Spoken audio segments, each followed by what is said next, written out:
Thank you. And before I start, let's just take a moment to thank Ben as our host for the evening, and he's done a phenomenal job.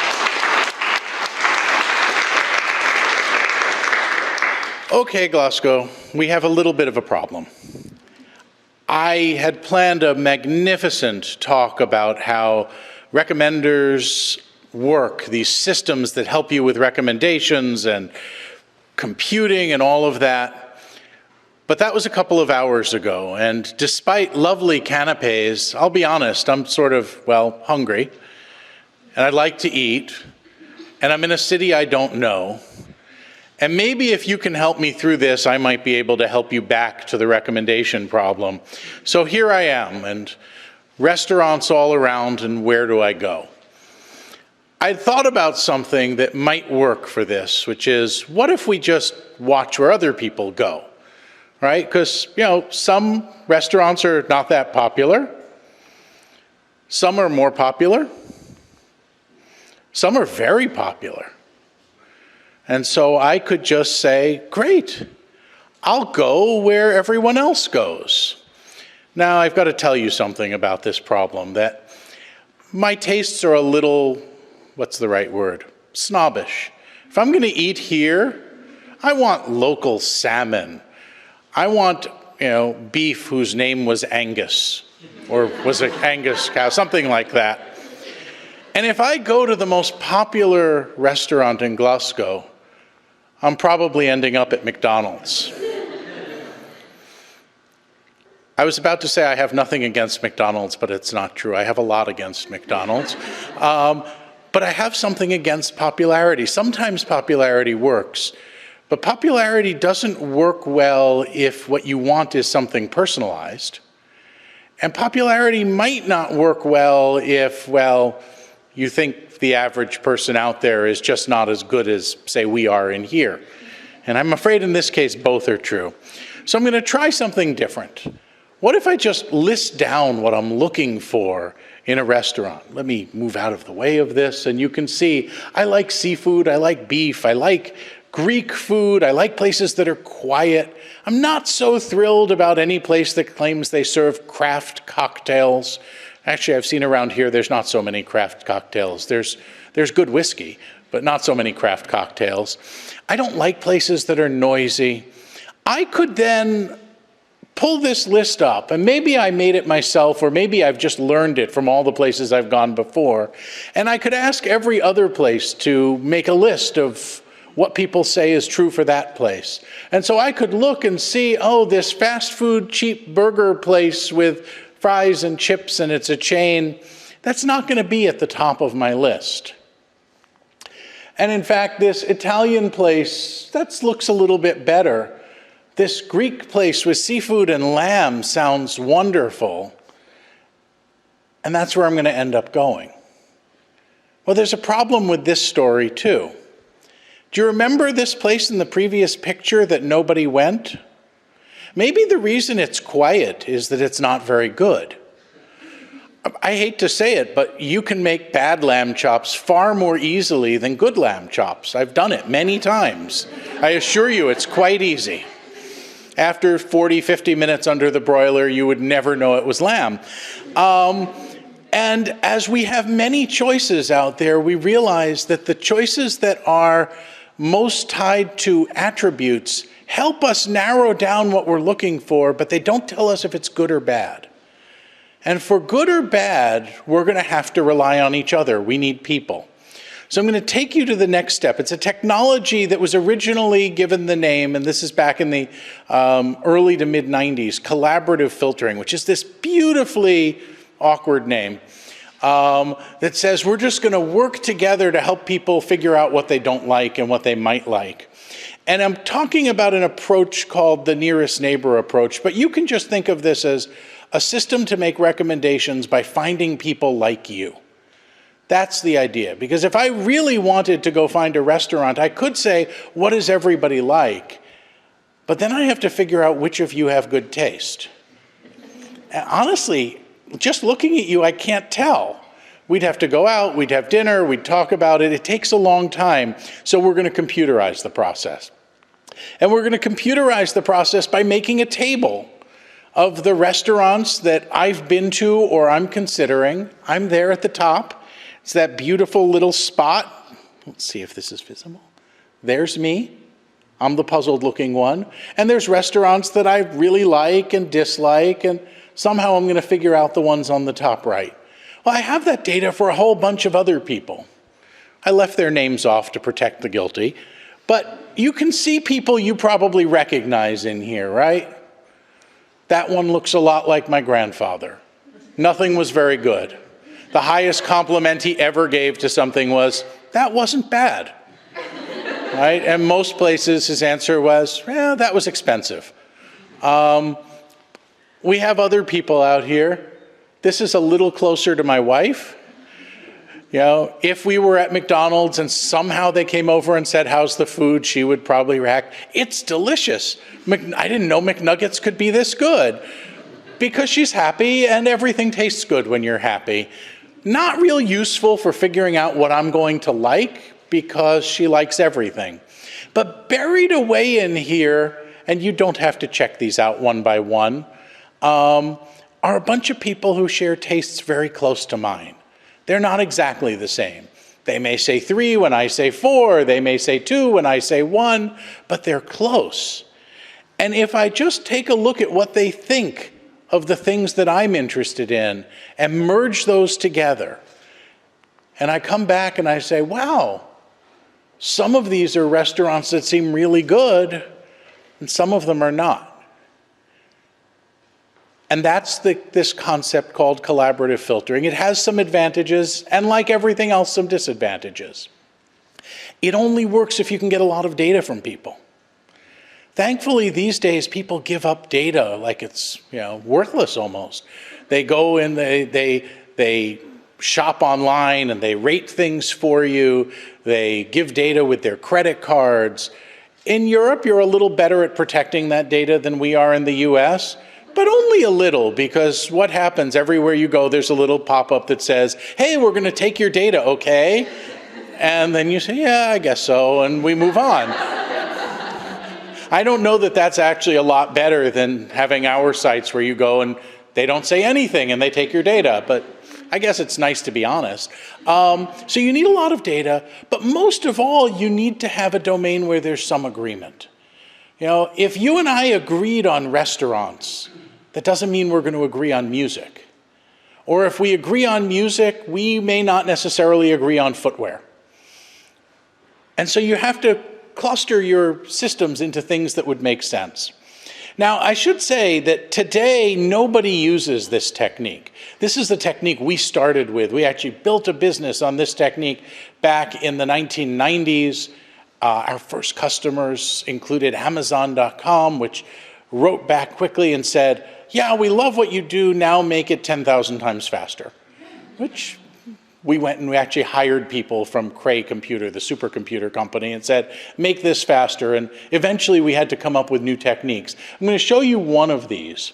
I'm just going to call it the advanced approach, but I'll let you in on a secret.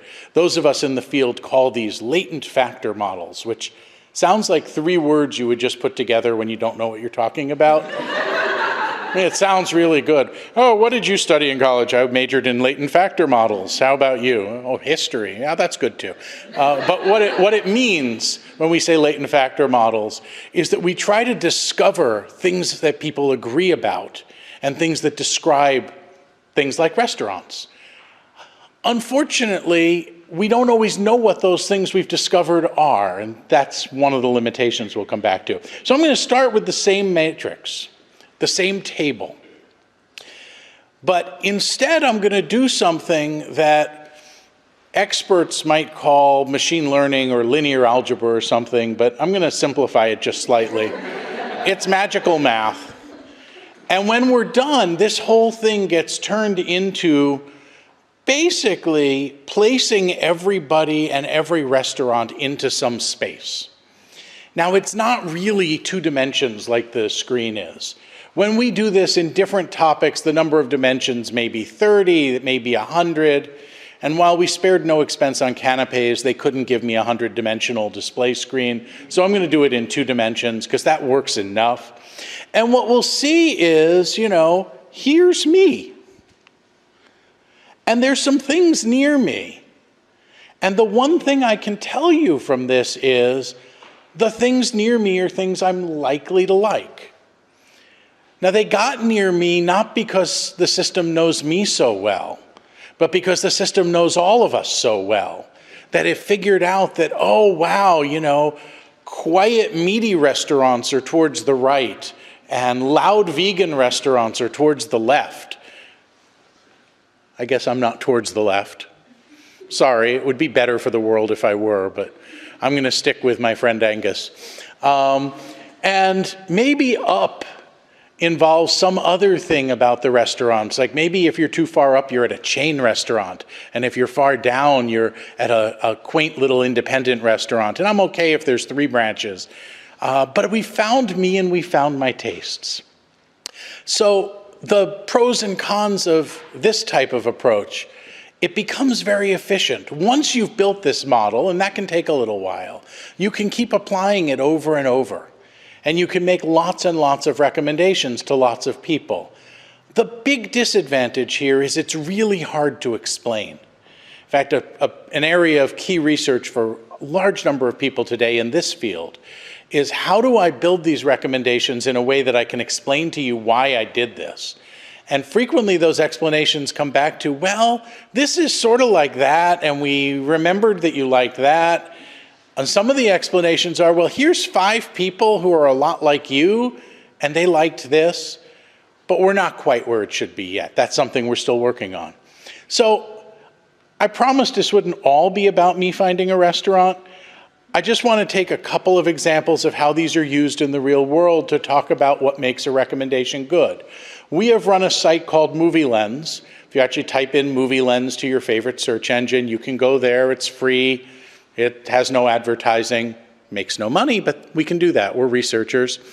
And it's been giving people movie recommendations since 1997. It uses these techniques. In fact, you can switch between a nearest neighbor technique and the magical math technique and a couple of others if you wanted to play around with this technology. But we've learned something by doing movie recommendations. We've learned people don't want recommendations that are too obvious. Even though they're right, they can be useless. Now, I can't say that the same is true in Scotland that would be true in the US, but I'm guessing it's not far off. If I want to make a very correct supermarket recommender, and I'm going to measure correct by whether you take my recommendations. In the US, I take a big marker and I write on the shopping cart, buy bananas and bread. And then I count the people who leave the store with bananas or bread in the cart, and I say, look at what a wonderful job I did. Because bananas and bread are the 2 most popular things people shop for. Was it a useful recommender? No, but it was right. We have the same problem with movies. Somebody has seen 6 Star Wars movies and the 7th one is out. Should I spend my first slot telling them, go see Star Wars? Duh. I bought the tickets a month ago. But if I get too obscure, then it's not something you are going to go see. And how do I find a recommendation that's obscure enough that you didn't know about it, but accessible enough that you want it? The other thing we learn here is how do we do a basket? How do I show you 8 items and not show you 8 science fiction? Well, maybe for some of you, 8 science fiction is okay. But for most of us, what we want is, oh, how about a couple of comedies and a drama or 2 and a few other things to give me choices to match the mood that I'm in. Now, I'd mentioned Amazon. Amazon does a phenomenal job using recommendations almost anywhere. But I think if you look at the site, in many places, you'll have the same critique I do. Frequently, Amazon takes the easy recommendation out, right? They go and they say, oh, why don't I recommend what you bought a month ago and see if you'll buy it again? Some of you have seen this before. And then they just make it slightly worse. They say, and if you don't, we're going to have it follow you all over the internet through advertisements. And sometimes they're doing things that make sense. I went to buy a treadmill for work.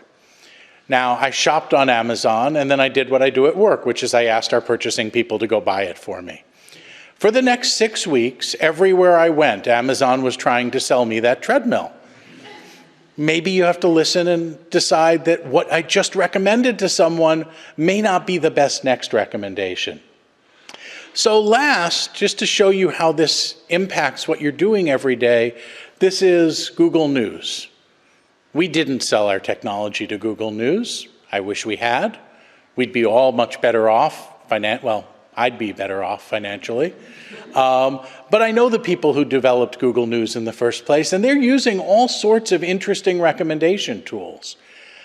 If you're not careful, Google News can be terribly biased because it figures out what you read, and it figures out what you like, and it does this terrible thing of giving that to you.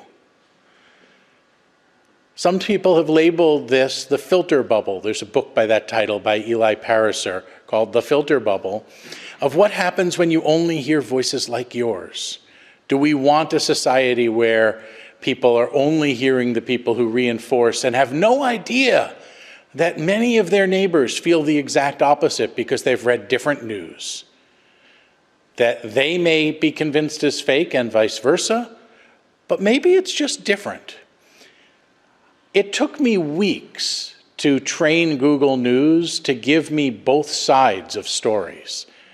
And to do that, I had to read the stuff I actually disagreed with a lot and give it feedback that said, yeah, no, I want Fox News's take on the Mueller investigation. And I didn't want anybody's take on it, but I read it just long enough for it to recognize that, oh, I can give him more of that. And I think this is the reason that recommenders and the way we give recommendations have become so important. There's so much out there. We don't have time to look at all of it ourselves. We need tools to help us. And if this ties together a couple of our previous speakers' themes, I'm glad. It means we need to understand things, we need to trust them, and we need to know what we can trust so that we can make good decisions having been given these recommendations. Thank you.